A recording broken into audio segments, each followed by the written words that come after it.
العربيه تسلا اللي جنبنا دي ب 3 مليون جنيه، ومش بس كده بتفتح. يا بلاش يا جماعة، يا بلاش. 3 مليون جنيه يعني ايه يعني؟ يعني ايه 3 مليون؟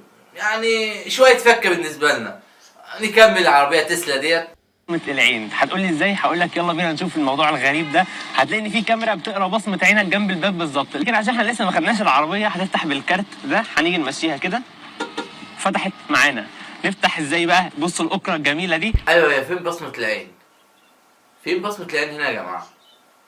طيب ما علينا، نكمل.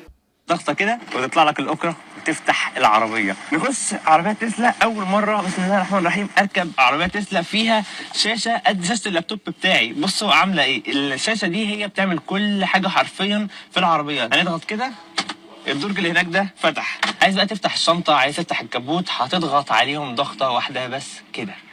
لا احنا بقى هو يفتح الكبوت كده ونشوف الموتور بتاعه شكله ايه.